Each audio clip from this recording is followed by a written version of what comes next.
Anime के इतिहास में अनगिनत कहानियां हैं, लेकिन आज के इस खास एक्सप्लेनर में हम एक ऐसे वैकल्पिक टाइमलाइन में उतरने वाले हैं जो जितनी दिलचस्प है उतनी ही दिल तोड़ने वाली भी।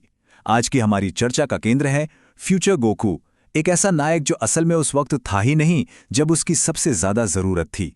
हम उनके जीवन, उस अचानक हुई मौत और पीछे छूट गई एक बेहद उलझी हुई विरासत को खंगालेंगे।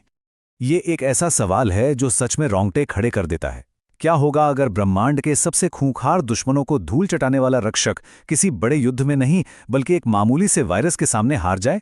आज का ये विश्लेषण उसी विनाशकारी टाइमलाइन के गहरे प्रभावों को सामने लाता है। एक ऐसी दुनिया जहां पृथ्वी की सबसे बड़ी ढाल ही मौजूद नहीं है। इस पूरी दुखद कहानी को हम इन 5 मुख्य हिस्सों में समझेंगे। पहला, वैकल्पिक टाइमलाइन, फिर एक दुखद अंत, शक्तियां और क्षमताएं, एक्सटेंडेड यूनिवर्स की कहानियां और आखिर में फ्यूचर गोकू की विरासत। तो चलिए बिना किसी देरी के शुरू करते हैं। भाग 1, वैकल्पिक टाइमलाइन। चीजों की शुरुआत वहीं से करते हैं जहां से ये कहानी मुख्य टाइमलाइन से अलग हुई। दिलचस्प बात यह है कि प्लैनेट नामेक्स से वापस लौटने तक इस फ्यूचर गोकू का जीवन बिल्कुल हमारे जाने पहचाने प्रेजेंट गोकू जैसा ही था। सब कुछ एकदम सेम टू सेम। असली टर्निंग पॉइंट तब आता है जब गोकू ने यादरेड के फ्यूचर पाइबारा से एक खास स्पिरिट कंट्रोल तकनीक सीखी जिसे इंस्टेंट ट्रांसमिशन कहते हैं।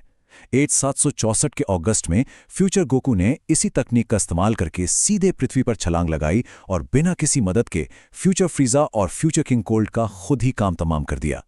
वो एक बहुत बड़ी और शानदार जीत थी। भाग 2, एक दुखद अंत। लेकिन वो शानदार जीत बहुत ही कम समय की मेहमान थी।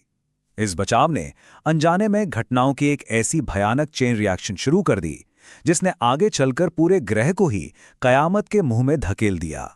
इस टाइमलाइन में तबाही की रफ्तार सच में डराने वाली है। एज 764 में दुनिया को बचाने से लेकर सिर्फ 2 साल बाद एज 766 में एक जानलेवा हार्ट वायरस से गोकू की मौत, और फिर ठीक अगले साल एज 767 में फ्यूचर एंड्रॉइड्स का जागना और जेड फाइटर्स का पूरी तरह से सफाया हो जाना। सिर्फ 3 साल के अंदर दुनिया की सबसे बड़ी उम्मीद से लेकर पूरी तबाही तक का सफर। अब यहां एक बहुत ही स्वाभाविक सा सवाल उठता है कि भाई ड्रैगन बॉल्स ने उन्हें वापस क्यों नहीं लाया? तो बात यह है कि ड्रैगन बॉल्स के कुछ बहुत ही सख्त नियम होते हैं। पहली बात, फ्यूचर गोकू की मौत किसी हमले में नहीं बल्कि एक प्राकृतिक कारण यानी हार्ट वायरस से हुई थी। और दूसरी बात, उन्हें पहले ही एक बार पृथ्वी के ड्रैगन बॉल से जिंदा किया जा चुका था। इन नियमों के चलते ड्रैगन बॉल्स पूरी तरह से बेअसर हो गए और बेचारे फ्यूचर गोहान को एंड्रॉइड से अकेले ही भिड़ना पड़ा। खैर, इस भारी भरकम और गंभीर कहानी के बीच एक मजेदार फैक्ट भी है। शुरुआती वियतनामी पब्लिशर्स ने इस लाइलाज और डरावने वायरस को थोड़ा सा डार्क कॉमेडी का टच देने के लिए कहानी में एक बदलाव कर दिया था। उनके डब में गोकू की मौत क्रैब पेस्ट वर्मिसेली सूप से होने वाली फूड पॉइजनिंग से हुई थी। है ना बिल्कुल अजीब? भाग 3, शक्तियां और क्षमताएं।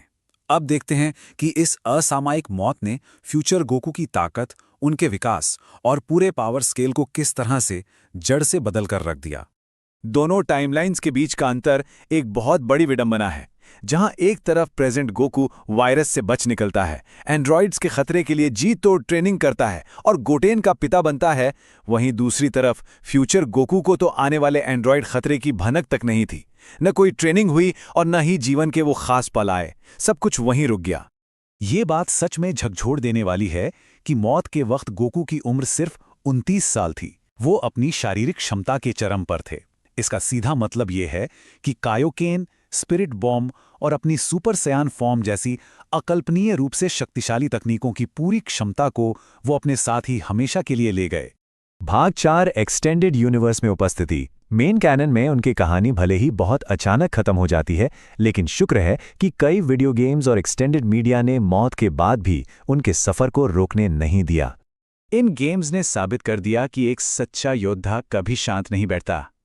डोकन बैटल में उनका इंस्टेंट ट्रांसमिशन के जरिए मैचा फ्रीजा को रोकने आना हो, शिन बुडोकाई में अदर वर्ल्ड के अंदर अपने ही पिता फ्यूचर बार्डोक के साथ ट्रेनिंग करना हो, या फिर बुडोकाई तेनकाइची में फ्यूचर वेजिटा के साथ फ्यूज होकर सुपर सैयन 4 गोजेटा में बदलना, फ्यूचर गोकू की आत्मा हमेशा एक्शन में रही। इसके अलावा ड्रैगन बॉल सुपर के एक बेहद खास मांगा बोनस चैप्टर से इस बात पर भी मोहर लगती है कि गोकू के पिछले महान कामों की वजह से उन्हें अदर वर्ल्ड में अपना भौतिक शरीर बनाए रखने की स्पेशल परमिशन मिल गई थी। ठीक उसी पल जब उन्हें ये एहसास हुआ कि एक हार्ट वायरस ने उनकी जान ले ली है। भाग 5 फ्यूचर गोकू की विरासत।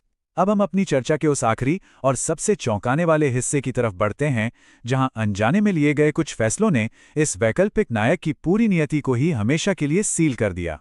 फ्यूचर बुल्मा को गोकू की ताकत पर अंधा विश्वास था। उनका मानना था कि अगर गोकू जिंदा होते और उन्हें मौका मिलता तो वो अकेले ही उन एंड्रॉयड्स के परखच्चे उड़ा देते। और दिलचस्प बात यह है कि यही अटूट विश्वास ही वो इकलौती वजह बना जिसने फ्यूचर ट्रंक्स को समय में पीछे जाकर इतिहास बदलने के लिए मजबूर किया। सब कुछ उसी एक भरोसे से शुरू हुआ था। लेकिन फ्यूचर को बचाने की उस कोशिश ने एक बहुत ही डरावना मोड़ ले लिया। गोकू ब्लैक का हमला, फिर ट्रंक्स का मदद के लिए प्रेजेंट गोकू को बुलाना और उसके बाद गोकू का फ्यूचर जीनो को समन करना, इस पूरे घटनाक्रम का नतीजा ये निकला कि फ्यूचर जीनो ने उस पूरी की पूरी फ्यूचर टाइमलाइन को ही हमेशा के लिए अस्तित्व से मिटा दिया। और यही इस कहानी की सबसे बड़ी, सबसे क्रूर विडंबना है। इसे सुनकर दिमाग सुन्न पड़ जाता है कि मेन टाइमलाइन के प्रेजेंट गोकू ने ही अनजाने में फ्यूचर जिनो को बुलाकर अपने ही भविष्य के स्वरूप यानी फ्यूचर गोकू की आत्मा को पूरी तरह से मिटा दिया।